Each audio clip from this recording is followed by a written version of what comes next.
Is there a difference between the Jesus of history and the Christ of faith? Today we continue our conversation with Dr. Craig Keener on the Bible Backgrounds podcast. I'm Kurt Jiris, your host.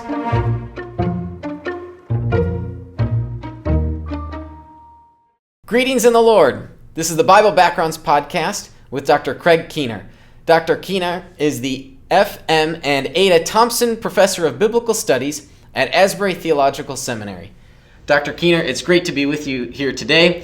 And I want to first start us off by asking you a question about the Jesus of history versus the Christ of faith. And sometimes people make this separation as if we may read about the Christ of faith in the Bible, but we really want to see who this Jesus of history is somewhere in between the lines of the text. The real Jesus, the historical Jesus. What do scholars mean when they talk about the historical Jesus? That depends on which scholars. Actually, there's quite a range of views about historical Jesus research. But in general, they mean what we can reconstruct about what Jesus did, what Jesus taught, using the standard historical methods we would use for studying anything else from the past. And in this case, we're looking at antiquity, and there are criteria and standards for analyzing history there, whereas, if we wanted to recognize history from, say, the 1960s, we might use slightly different methods. We've got newspapers. Ancient times there were manuscripts, but studying those require different skills, if you will, knowing different languages, of course, and other forms. Now, when looking at history, scholars themselves have different perspectives, like you said, on how to look at history. What are some of the conversations, the academic conversations that historians have in this regard? Well, historians in general, sometimes I have some friends who are classicists, and they usually defer to New Testament scholars on New Testament issues, but they say New Testament scholars, they treat their sources a lot more skeptically than we do. If we treated our sources the way New Testament scholars did, we wouldn't know anything about the ancient world. Yeah. But that's, of course, the more skeptical New Testament scholars. In terms of historical method, there are some people who seem to follow an unspoken assumption that if it's in the Christian canon, it doesn't count. But of course, the works that are in the Christian canon weren't originally part of the canon. They were they were works about Jesus from people who knew something about him. They were writing within living memory of Jesus. And yeah, they're written by people who were followers of Jesus, who believed in Jesus, but those are normally the people who write about. If you want to know anything about Socrates, you're going to get most of it from his disciples or admirers. You're not going to get most of it from his enemies. And yeah, there may be a bias, although bias can be right or wrong. The term bias doesn't necessarily. Good biases or bad biases. We usually mean bias in a bad sense. Right. So it's actually kind of a biased or loaded term in itself when we use it that way. But yeah, people write from perspectives. Jesus followers are going to write from perspectives admiring Jesus rather than, if Caiaphas had cared enough to, the high priest had cared enough to write something nasty about Jesus, it would be from a different perspective. But both perspectives, whatever the perspective, are going to agree that Jesus died, and both are probably going to admit that Jesus' followers said that he rose from the dead. Of course, Caiaphas isn't going to say that, or then he would have been de facto a follower. But yeah, there's also another issue that sometimes comes up, and that's that some people say that historians can't deal with the miraculous. So, you're doing a biography of Julius Caesar, you don't have to worry so much about that. But you're doing a biography of Jesus, well, you're going to run into a lot of these accounts of people being healed and so on. But other historians, they deal with it because they have to. If you're writing a story about Rasputin, Rasputin may have been a rascal. I kind of tend to think he was. But you can't write about modern Russian history without without including Rasputin. Or if you are writing a biography of Maria Woodworth-Etter, who was known for a healing ministry in the early 20th century, late 19th, early 20th century in the U.S., or if you're writing something about Congo, and you write about Simon Kimbangu. I mean, historians who deal with that, they say, okay, these were the healings that occurred. Now, the historian is not thereby committing themselves to a view of saying God did these healings, but this is what people experienced, and this is what people believed was the cause, and historians can deal with that. So, I mean, as far as whether we can infer a divine cause, I mean, as a Christian, I say yes. I mean, we do that all the time. I mean, the biblical writers did that. Mm-hmm. But to take a standpoint where you're not allowed to talk about it because your discipline has said, okay, we bracket this out from consideration. It doesn't mean it didn't happen. Doesn't mean it did happen, that it was a divine cause. But we can at least deal with, here are the claims, here are the reports from the historical sources. And the vast majority, almost all historical Jesus scholars, whether they are Jewish, Gesavermish, whether they are Protestant, Catholic, atheist, wherever they are in the spectrum, and I know some of those can, my categories are maybe not the best way to categorize things, but whatever people's faith perspectives, the vast majority of historical Jesus scholars believe that Jesus was experienced by his contemporaries as a healer and an exorcist. Mm. So they may say, we're not saying God did this, but this is how his contemporaries experienced him. This is how he got a big reputation in Galilee, and so on. And it is in every layer of historical tradition about Jesus. It's also among his detractors. The people who didn't like Jesus talk about it. So, those kinds of issues come up and get debated in terms of methodology. Our mutual friend, Mike Lacona, has pointed out that not all historians actually have had a class in historiography. But looking through those who've written on philosophy of historiography, there are some methods. Actually, one of my doctoral students, Kevin Burr, did his dissertation on comparing methods used by historians generally and methods used by historical Jesus scholars. And has shown that actually sometimes historical Jesus scholars have been more consistent in following methods than some other scholars have been. And then there's some things that historical Jesus scholars are sometimes eccentric about, but then some of the other things that they've done actually match with different labels what's done in historiography generally. You want to see if multiple sources attest something. But then I have another student who did his dissertation on ancient biographies written by the person who knew the biography. And so obviously they knew a lot about the person. But when you look to see how much of that material is attested in other surviving sources, it's sometimes as low as 4%. So in other words, multiple attestation or finding something attested in different sources that are not dependent on each other, right, isn't always going to give you, it's certainly not going to give you all that actually is reliable, all that reliably happened.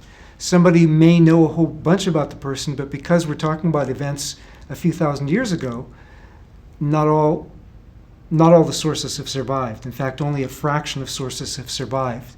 So sometimes we have to work with what we've got, and we have to try to establish the reliability of the source in general. Is this a reliable witness? Some sources we can be pretty sure, no, this was written centuries later and is largely, made up. But then others, it's like this is within living memory, or this person had sources that were within living memory of the events, and so can make a good reconstruction. When a scholar, a historian, has some manuscript that comes to their attention for the first time, is there a disposition that they have? Are they typically skeptical of what the text claims at first? Are they neutral, or are they sort of trusting about whatever the manuscript is telling them? I think most of our training is to start with some degree of skepticism, and try to find reason to believe it, or reason to disbelieve it. Just look at the evidence. Sometimes, you're so excited about a new discovery. So sometimes that's really good. The Dead Sea Scrolls, the original Dead Sea Scrolls. Yeah. But then now you've had some fake Dead Sea Right. Scrolls circulating, Yep. and costing a lot of people a lot of money. And the thing about Jesus' wife that turned out to be a fake manuscript. Yeah. So there are people who make really good fake manuscripts now. So there are plenty of reasons to be cautious. There are a lot of, you can call them fake gospels. I'm not sure what the best name is, because they fall into different categories. I mean, with the four gospels in the New Testament, we're talking about them, from a Christian perspective, we say these are canonical. These are the ones the early church accepted. Well, why did the early church accept them? They were the earliest. Actually, there were undoubtedly some other ones. Luke talks about there being many, but we don't have the earlier ones. So besides these four, the other ones we have, the earliest of them is usually dated over a century after Jesus' public ministry. Gospel of Thomas is usually dated somewhere around 140, so that's about 110 years later. Some have been recently dating Gospel of Thomas around the year 170. I'm not going to stake out a position in that. I'm not that's not my expertise. But Yeah, nor is there sort of a vested interest there to get involved with that debate. Yeah, but there are, that's probably the earliest of the other ones. We have a number of novelistic gospels written from the late 2nd to early 3rd century, apocryphal gospels, and it's fine. Then there's nothing wrong with writing a novel, right? But that's they come from the heyday of novels, and they're very novelistic. They don't include the same Judean and Galilean features confirmed by archaeology and so on that you have in the 1st century Gospels. They don't have the traces of Aramaic figures of speech or something like that, unless that was they're written in Syriac or something. And even the names. I mean, you take the names in the 1st century Gospels. These are the names that archaeology shows these were the dominant names. Archaeology and ancient literature show these were the dominant Judean and Galilean names in the 1st century, as opposed to, these documents written later. And then you have the Gnostic Gospels that are, the ideology of them can't be shown to exist before the 2nd century. Most of them are, starting in the late 2nd century. Gospel of Thomas is kind of in that direction a bit earlier, but then, 3rd century, 4th century, the year 1000, we're talking about sources that are a lot later. That, so when you're looking at sources, it makes a difference when they're from. Sometimes it makes a difference where they're from, or at least if they had access to the earlier information. But then, when you look at the sources, people also looked at what's often been called form criticism or form history, looking at the shape of the way things were transmitted orally before they were written down. Now, that got really speculative. In an earlier podcast I mentioned Rudolf Bultmann. He asked some good questions about that, but the problem was that his answers were shaped a lot by the conclusions I think he wanted to come to. I mean, he started with a more skeptical vantage point. He came to more skeptical conclusions. Martin Debelius, another German scholar, came to more conservative conclusions than he did. Jeremias, another German scholar, came to much more conservative conclusions than he did. The British scholars, who were form critics, came to even more conservative, usually. So Vincent Taylor, C.H. Dodd, T.W. Manson, and so on. And then today, actually, we're in a much better position to address some of the questions Bultmann raised. First of all, we actually know handbooks from the ancient world that talk about how to paraphrase, how to condense a narrative, how to add length to it without really fabricating information, depending on what kind of narrative you're writing, and so on. I mean, we actually have handbooks from the first century and later that talk about how to make these kind of adaptations, and also we have one of my professors, E.P. Sanders, in 1969, he wrote a book called The Tendencies of the Synoptic Tradition, where he actually takes Bultmann on. Bultmann says, okay, names get added, later sources, you're going to have more names, the names are just made up. Well, what do you do with the fact that Mark calls the ruler of the synagogue Jairus, in, I think, Mark 5:22, he's the ruler of the synagogue, comes to Jesus, but in Matthew chapter 9, it doesn't name him. And Matthew is normally considered the later source, but he leaves out the name. It's like a lot of the things Bultmann said were patterns of how it grows. They don't always apply. E.P. Sanders shows they often don't apply.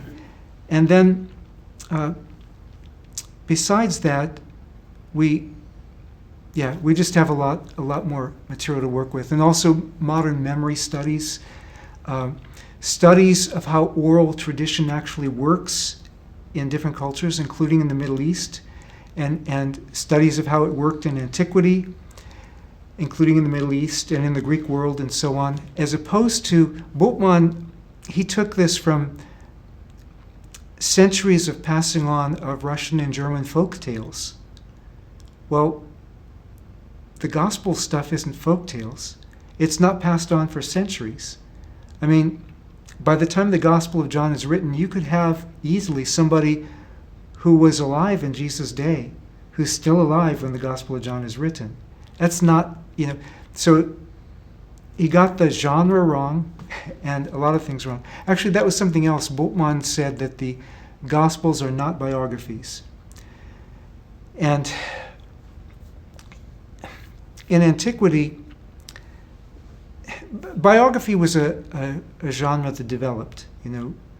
Modern biography is not the same as ancient biography, but it does develop from it. So the earliest things, we might call them proto-biographies. They were kind of like giving a funeral eulogy over somebody who may or may not have been dead yet. It's just kind of a bragging on them, or, so it kind of had that kind of slant, either very positive, very negative. But by the time you get to the first century, when you have full Gospels, not like these one or two paragraph things like the lives of the prophets, lives of the poets, and so on. And sometimes you have longer ones, but I mean the kind of full-length biographies we have that are similar to the Gospels in the first and second century of our era, so the early Roman Empire period, and actually going back to the end of the Roman Republic, Cornelius Nepos, and then going on into as late as the time of Diogenes Laertius, writing in the early 3rd century, and he's really meticulous about citing his sources. Biographers were trying to give you what was based on information. Can't guarantee all their information was accurate, but I mean, they're not making it up. It's based on what they have available to them. The Gospels are written in that time frame, when that was the expectation for biography. Well, Bultmann said that the Gospels are not biography. Why? Well, they were very different from modern biography. So until the influence of Bultmann and some of his fellow form critics, things have been moving towards biography. Vota, a scholar, wrote in 1915, wrote something comparing the Gospels with ancient biography. It wasn't very sophisticated. Some of the things he called biography, I wouldn't. But, it was an attempt in the right direction. Because what do you call a work that's about a particular person who's an actually historical person from within living memory? Well, back then it would have been called a biography. Biography is our translation, a bios, a life. And yeah, I'm going off on that too long. I don't want to bore you, but it's all right. And then Richard Burge in the early 1990s, yes. His book shifted the field. Yes. Yeah. Yeah. And before him, Charles Talbert at Baylor, Graham Stanton had gone back and forth on it, but Richard Burge persuaded him. Stanton at Cambridge before he passed away. So there had been scholars who'd argued it before, but it's really Richard Burge who carried the day on that. Yeah. I've got a lot of follow-up questions, but we've already run out of time. And so we'll have to save those questions for next week. I'll make some notes here. But yeah, there's so much to go off from there. And I look forward to picking your brain from some of my own questions as we continue to learn about the historical Jesus, the conversation that scholars have about this notion between the Jesus of history and the Christ of faith. And you and I are on the same page here that this is a false dichotomy, that really what we're reading about is the one and the same. And there is a challenge that we find in the Gospels, and we'll get more into that next week as we continue the conversation here with Dr. Craig Keener on the Bible Backgrounds podcast.